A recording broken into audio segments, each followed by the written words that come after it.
लसणवाडी शिवारात हातभट्टी अड्डा उद्ध्वस्त, हातभट्टी दारू करणाऱ्या विरुद्ध धडक कारवाई सुरू. श्री क्षेत्र माहूर प्रतिनिधी मनोज जाधव. माहूर तालुक्यातील मौजे लसणवाडी या गावात महिनाभराखाली हातभट्टी काढण्याचे साहित्यासह अड्डा उद्ध्वस्त करण्यात आला होता.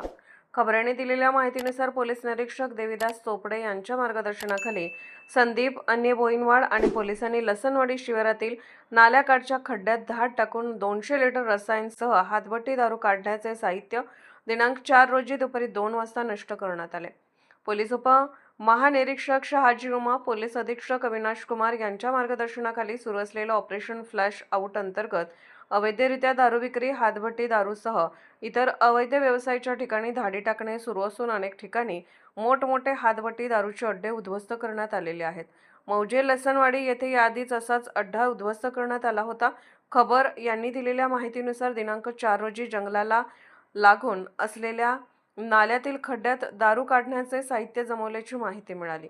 पोलीस निरीक्षक देविदास चोपडे यांच्या मार्गदर्शनाखाली सहाय्यक पोलीस निरीक्षक अन्य Boinwad, police head constable Gopanwad, police head constable Satyapal Madavi, police constable Sonsade यांनी माहिती घेत नाला गाठून येथे जमवलेले 200 लिटर रसायनसह साहित्य नष्ट करत अज्ञाताविरुद्ध कारवाई प्रस्तावित केली आहे.